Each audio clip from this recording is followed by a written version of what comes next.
Hello views, welcome to DJMS Tamil channel. Mahanadi சீரியலுக்கான upcoming எபிசோடில் காவேரி ரொம்பவே நம்பிக்கையாக சொல்கிறத கேட்ட யமுனாவும் இனிமேலும் நீ சொல்கிறத கேட்டு நான் எப்படிக்கா நம்பாமல் இருப்பேன், கண்டிப்பாக நான் உன்னை நம்புறேன்க்கா அப்படின்னு சொல்கிறாங்க. இதை கேட்டு காவேரியும் ரொம்ப சந்தோஷப்படுறாங்க. இன்னொரு பக்கம் இது எல்லாத்தையும் கேட்டுட்டு இருந்த நிவினால் தாங்கிக்கவே முடியல.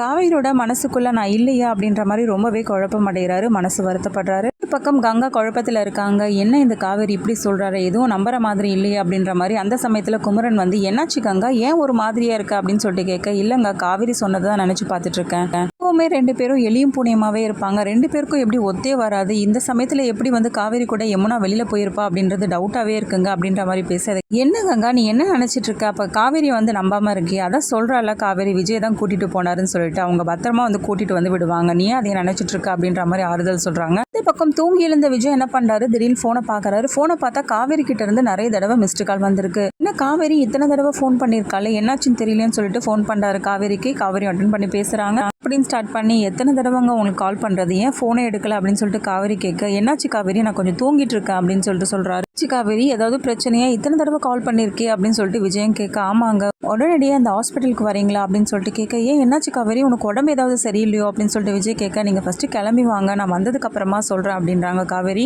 இல்லை காவேரி என்னாச்சு அப்படின்னு சொல்லிட்டு திரும்பவும் கேட்க, நீங்கள் வாங்க நான் வந்த பிறகு சொல்கிறேன் அப்படின்னு சொல்கிறதன் பேரில் அதுக்கப்புறம் விஜயும் கிளம்பி வராரு. பக்கம் நிவின் கிட்ட சொல்கிறாங்க, சரிங்க நிவின் நீங்கள் கிளம்புங்க, அவர் வர சொல்லியிருக்கேன், அவர் வந்துட்டுருக்கேன்னாரு. ரொம்ப தேங்க்ஸ் நிவின், இவ்வளோ தூரம் என் தங்கச்சியை காப்பாற்றி கொடுத்தீங்க, நீங்கள் மட்டும் அன்றைக்கி இல்லைனா என்னோட தங்கச்சி உயிரோட நான் பார்த்துருக்க முடியாது, அதுக்காக நான் உங்களுக்கு தேங்க்ஸ் சொல்லிக்கிறேன் நிவின், ரொம்ப தேங்க்ஸ் அப்படின்னு சொல்லிட்டு என்ன பண்ணுறாங்க, கிளம்ப சொல்கிறாங்க. என்ன காவேரி எனக்கு போய் தேங்க்ஸ்லாம் சொல்லிட்டு இருக்கேன் நீ அப்படின்னு சொல்லிட்டு நிவினும் கேட்குறாரு. பரவாயில்ல நிவின், அவர் வந்துட்டுருக்காரு, அவர் வந்ததுக்கு அப்புறமா நாங்கள் இங்கேருந்து எப்படியே வீட்டுக்கு கிளம்பிடுறோம், அதுதான் நல்லாயிருக்கும் அப்படின்னு சொல்கிறதன் பேரில் என்ன பண்ணுறாங்க, நிவினும் அங்கேருந்து கிளம்புறாரு.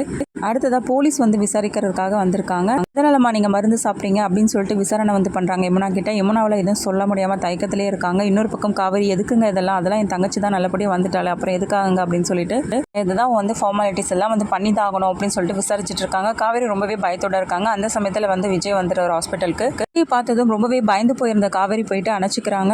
என்னாச்சு காவேரி, என்ன சொல்லி என்ன நடந்துச்சு அப்படின்னு சொல்லிட்டு கேட்க, அதுக்கப்புறமா விஷயத்த சொல்கிறாங்க. நான் ஏற்கனவே சொல்லியிருந்தேன் இல்லைங்க, யமுனா ஒரு பையனை விரும்புகிறான் அப்படின்னு சொல்லிட்டு. ஆமாம், அதனால் அவள் தவறான முடிவு எடுத்துட்டாங்க அப்படின்னு சொல்கிறாங்க காவேரி. இதை கேட்டு ரொம்பவே அதிர்ச்சியான விஜய், என்னாச்சு யமுனாவுக்கு, ஏன் இந்த மாதிரி ஒரு வேலையை பண்ணா அப்படின்ற மாதிரி பேசுகிறாங்க. அதாங்க இப்போ போலீஸ் வந்திருக்கு அப்படின்னு சொல்கிறதன் பேரில் அதுக்கப்புறம் நான் பார்த்துக்கிறேன் காவேரி, நீ ஒன்றும் கவலைப்படாத அப்படின்னு சொல்லிட்டு போலீஸ் கிட்ட பேசுகிறாங்க. கிட்ட பேசி எப்படியோ அந்த விஷயத்தை நல்லபடியாக முடிக்கிறாரு விஜயும். யமுனாவை பார்த்த விஜய், என்ன யமுனா இதை மாதிரி பண்ணி வச்சிருக்க, நீ ஒரு தைரியமான பொண்ணுன்னு நினச்சா, ஆனால் இதை மாதிரி ஒரு கோழத்தனமான முடிவு எடுத்திருக்க. உங்கள் அக்கா காவேரியை பார்த்து கூட நீ கற்றுருந்துருக்கலாமே, அவள் லைஃப்பில் எவ்வளோ பிரச்சனைகளை ஃபேஸ் பண்ணி வந்திருக்கா, அவள் இப்போவும் எவ்வளோ தைரியமாக இருக்கா, அதெல்லாம் பார்த்து கூட உனக்கு தெரியாதா யமுனா அப்படின்னு சொல்லிட்டு கேள்வி கேட்குறாரு யமுனாவை பார்த்து. அது ஏதோ தெரியாதனமாக பண்ணிட்டேன் அப்படின்ற மாதிரி பேசுகிறாங்க. சரி இருக்கட்டும், இனிமேல் இந்த மாதிரி தப்பான முடிவுக்கெலாம் எப்போவுமே நீ போகக்கூடாது யமுனா, எதுவாக இருந்தாலும் எங்ககிட்ட சொல்லு, நாங்கள் பார்த்துக்குறோம் அப்படின்ற மாதிரி நம்பிக்கையாக பேசுகிறாரு. இது எல்லாத்தையும் கேட்ட யமுனாவோட மனசுக்குள்ளே, பாருக்கா இப்போவாது புரியுதாக்கா மாமாவை பற்றி, மாமா எவ்வளோ நல்லவராக இருக்கார், உனக்காக எப்படிலாம் யோசிக்கிறார், உனக்காக மட்டும் இல்லாமல் எங்களுக்கும் இவ்வளோ அட்வைஸ் கொடுக்குறாரு, இப்படி ஒரு மனுஷனை எப்படிக்கா அவனால் விட முடியுது அப்படின்ற மாதிரி யோசிச்சுட்டு இருக்காங்க. உள்ளவங்களுக்கு யாருக்குமே தெரியாதுங்க, நீங்கள் ஃபார்ம் ஹவுஸ் தான் கூட்டிகிட்டு வந்திருக்கேன்னு சொல்லிட்டு நான் சொல்லியிருக்கேன் அப்படின்னு சொல்லிட்டு விஜய் கிட்ட சொல்கிறாங்க. காவேரி ரொம்பவே கஷ்டப்படுறத பார்த்த விஜய், சாரி காவேரி நீ இவ்வளோ தூரம் சொன்ன, நேற்று நான் சீக்கிரமாக வரணுங்க, யமுனா தனியாக இருக்கான்னு சொல்லிட்டு அதையும் மீறி நான் லேட்டாக கூட்டிகிட்டு விட்டேன், என் மேலே தான் தப்பு இருக்குது அப்படின்னு சொல்லிட்டு மன்னிப்பு கேட்குறாரு.